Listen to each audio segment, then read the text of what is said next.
반갑습니다. 스포츠 전문 채널 왕자네를 방문해주셔서 정말 감사합니다. 분석 시작 전에 구독과 좋아요 한 번씩 눌러주시면 큰 힘이 됩니다. 최종 조합픽은 영상 댓글에 기재해 놓았으니 확인해주시면 감사합니다. 그럼 분석 시작하겠습니다. 첫 번째로 아스톤 빌라 대 파리 생제르맹 경기입니다. 1차전은 말 그대로 드라마였습니다.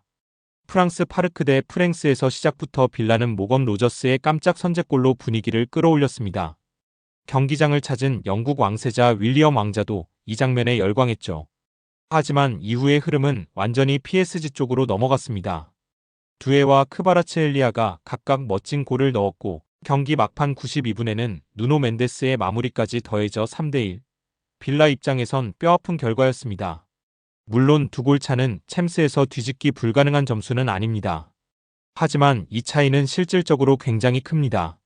실제로 빌라는 유럽대회 토너먼트에서 1차전을 두 골 차로 패한 두 번의 사례에 모두 결국 탈락했습니다. 주말 리그 경기에서도 초반 70분간은 부진했지만 사우샘프턴을 상대로 마지막 20분 만에 와킨스, 맥긴, 말렌의 연속골로 3대0 완승을 거두며 분위기를 끌어올렸습니다. 특히 PSG에서 임대온 마르코, 아센시오가 두 번의 페널티를 놓치는 상황에서 나온 승리였기에 더욱 의미가 있었습니다.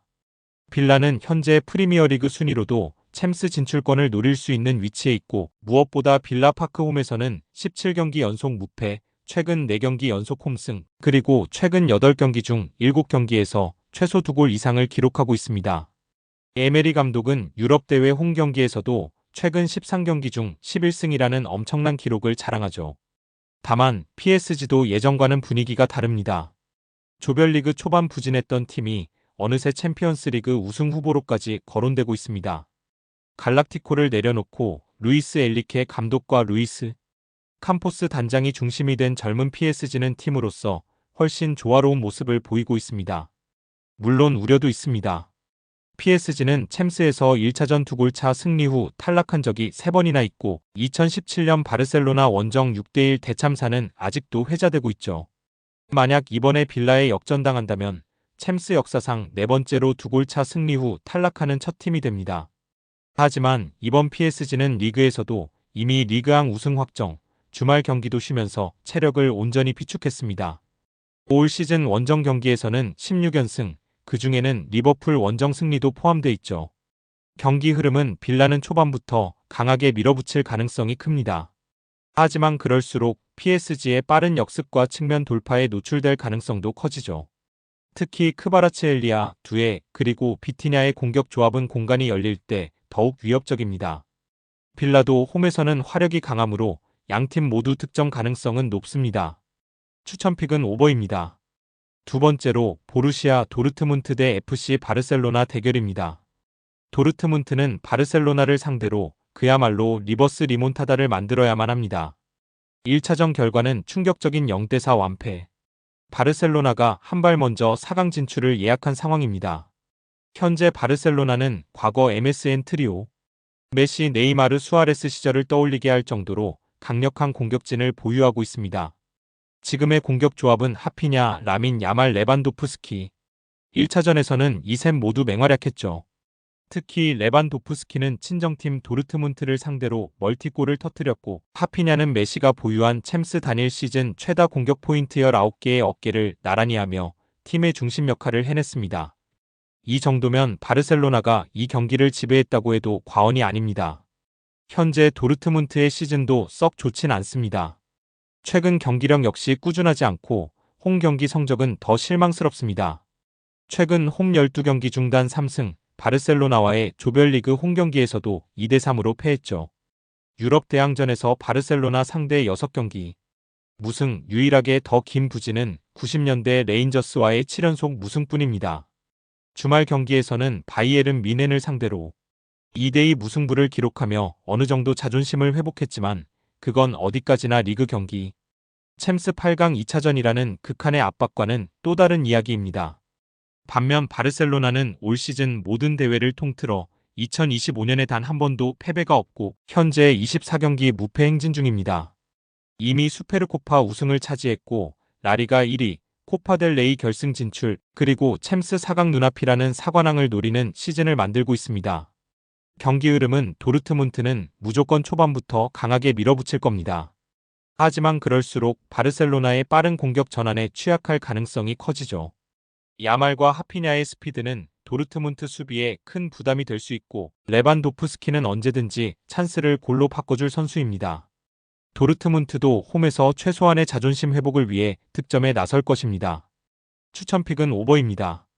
세 번째로 인터 밀란 대 바이에른 뮌헨 경기입니다.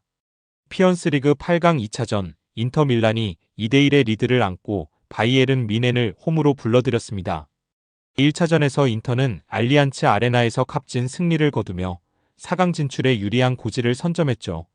먼저 1차전을 간단히 복기해보면 인터는 정말 교과서적인 역습으로 선제골을 만들었고 한 차례 동점을 허용했지만 88분에 다비데 프라테시가 극적인 결승골을 터뜨리며 2대1 승리를 가져갔습니다. 상대가 몰아치던 후반에도 집중력을 잃지 않은 점이 굉장히 인상적이었습니다.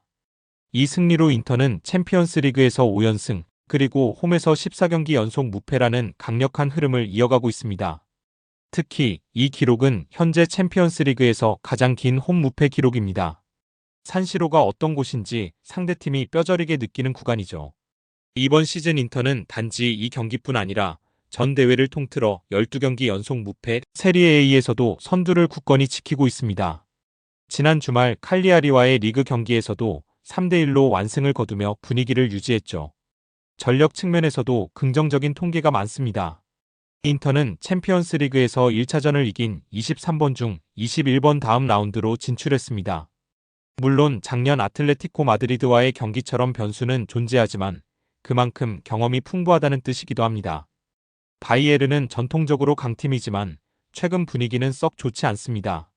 지난 주말 도르트문트와의 대여 클라시커에서 2대2로 비기며 리그 우승 경쟁에선 유리한 고지를 잡았지만 경기 내용은 불안했습니다.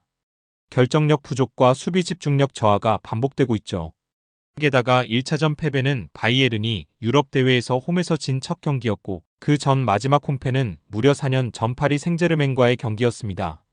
물론 바이에른도 희망적인 통계가 아예 없는 건 아닙니다. 인터 밀란 원정에서는 사전 전승, 특히 3번의 챔스 경기에서 모두 무실점 승리를 거뒀습니다. 유럽 무대에서 단일팀 상대로 인터가 이렇게 약한 상대는 드뭅니다. 하지만 현재 바이에른의 흐름과 감독 빈센트 콤파니의 전술 완성도를 고려할 때 산시로에서 또다시 그 결과를 재현할 수 있을지는 의문입니다. 예상 포인트는 이렇습니다. 인터는 수비 조직력이 매우 단단하고 전방 압박과 빠른 역습, 한방이 있기 때문에 이 점을 최대한 활용할 겁니다. 반면 바이에른은 점유율을 유지하면서도 결정적인 찬스를 만들지 못하는 흐름이 계속되고 있습니다. 경기 흐름은 바이에른이 다득점을 노릴수록 인터는 더 단단하게 잠그고 역습을 노릴 가능성이 높습니다. 인자기 감독의 스타일상 빠른 시간 내에 실점하지 않는 이상 라인을 크게 올리지 않을 것으로 보이고요. 최근 양팀 모두 수비 집중도는 괜찮지만 공격 전개는 무거운 흐름이 많습니다. 추천픽은 언더이며 배당픽은 무승부입니다. 네 번째로 레알 마드리드 대 아스날 대결입니다. 1차전에서 아스날에게 0대3 완패를 당하며 챔피언스리그 4강 진출 가능성은 벼랑 끝에 몰려 있습니다. 1차전은 아스날의 완벽한 경기였습니다. 디클란 라이스가 2개의 프리킥 골, 그리고 미켈 메리노가 감각적인 추가골을 터뜨리며 에미레이츠는 그야말로 축제 분위기였죠. 레알은 슈팅 하나 제대로 못해보며 완패했습니다. 챔피언스리그 역사에서 1차전 3골 차로 패한 레알은 이전 5번 중 4번 탈락했습니다. 수비는 여전히 불안 요소입니다. 최근 챔스 홈 10경기 연속 실점, 이건 아스날에게는 희소식입니다. 베르나베우에서도 무실점은 거의 불가능하다는 뜻이니까요. 주말 리그에서도 레알은 알라베스 상대로 1대0 승리, 득점은 겨우 카마빈가가 기록했고 음바페는 퇴장을 당했습니다. 분위기 반전이 절실한 상황입니다. 반대로 아스날은 현재 9경기 무패 행진 중이고 최근 8경기 연속 득점에 성공했습니다. 주말에는 브렌트포드와 1대1 무승부를 거두긴 했지만 일부 로테이션을 가동한 상태였고 챔스에 완전히 초점을 맞추는 상황입니다. 1차전에서 하베르츠, 가브리엘 제주스, 가브리엘 마갈량이스가 빠졌음에도 3대0이라는 결과를 만들어낸 아스날은 충분히 자격 있는 4강 후보입니다. 무엇보다 아스날은 레알 마드리드와 공식 경기에서 단 한 번도 패한 적이 없습니다. 경기 흐름은 레알은 초반부터 몰아칠 것입니다. 특히 전반 10분은 경기의 흐름을 좌우할 중요 구간입니다. 하지만 그만큼 공간을 내줄 가능성이 크고 아스날의 빠른 역습이 위협이 될 수 있습니다. 특히 사카, 마르티넬리, 웨데고르의 연계 플레이는 레알의 느린 수비 라인을 공략할 핵심 무기입니다. 반면 레알은 세트피스나 1대1 돌파 위주의 공격 전개를 통해 최소 두세 골을 노릴 텐데 후반 체력 저하 시 실점 가능성도 높습니다. 추천픽은 오버입니다. 마지막으로 프리미어리그 뉴캐슬 유나이티드 대 크리스탈 팰리스 경기입니다. 뉴캐슬 유나이티드는 크리스탈 팰리스와의 경기를 통해 챔피언스리그 진출을 향한 도전을 이어갑니다. 현재 뉴캐슬은 리그에서 4위에 자리하고 있으며 최근 맨체스터 유나이티드를 4대1로 대파하며 5연승을 달리고 있습니다. 반면 크리스탈 팰리스는 12위로 맨시티에게 5대2로 패배한 후 승점 43점으로 시즌을 이어가고 있습니다. 뉴캐슬의 최근 폼은 정말 인상적입니다. 특히 맨유와의 경기에서 상대를 압도하며 13회의 하이 턴오버와 6번의 빅찬스를 만들어냈습니다. 이번 승리는 5연승을 거둔 것으로 이 기간 동안 단 3골만을 허용한 뉴캐슬의 수비력도 돋보입니다. 특히 최전방에서의 득점력은 눈부십니다. 최근 4경기에서 11골을 기록하며 공격이 폭발적인 모습을 보이고 있습니다. 이날 경기에는 에디 하우 감독이 폐렴으로 경기를 관람할 수 없고 제이슨 틴달 부감독이 경기를 이끌 예정입니다. 뉴캐슬이 승리하면 59점으로 3위로 올라서며 6위 첼시와의 승점 차를 5점으로 벌리게 됩니다.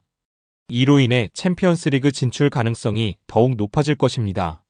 홈 경기에서 뉴캐슬은 최근 4승 1무의 좋은 성적을 거두고 있으며 8경기 중 6승을 기록한 강한 모습을 보이고 있습니다.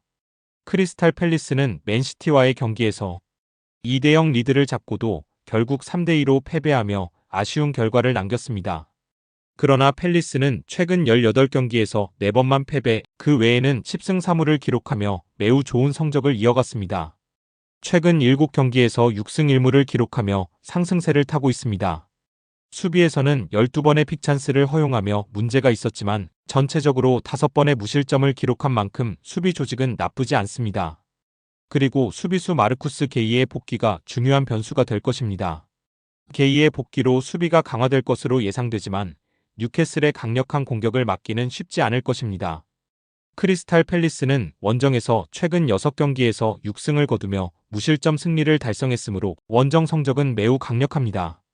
양팀 모두 득점 능력이 뛰어나고 수비에서는 약간의 허점을 보이고 있어 득점이 많을 것으로 예상됩니다. 뉴캐슬은 강한 공격력을 바탕으로 득점을 노리겠지만 팰리스도 최근 원정에서 좋은 모습을 보였기에 쉽사리 무너질 것 같지 않습니다. 추천픽은 오버입니다. 영상과 분석이 괜찮으셨다면 꼭 구독과 좋아요 부탁드립니다. 추가적인 조합픽이나 추가 경기에 대한 분석 및 조합이 필요하신 분들은 영상 하단 댓글을 확인 부탁드립니다. 스포츠 토토가 처음이신 분들 혹은 적중률이 낮으신 분들은 저희 정보 공유방을 추천드리며 입장하시면 다른 픽스터분들이 어떻게 스포츠 조합을 가시는지 보고 도움을 받으실 수 있으실 겁니다.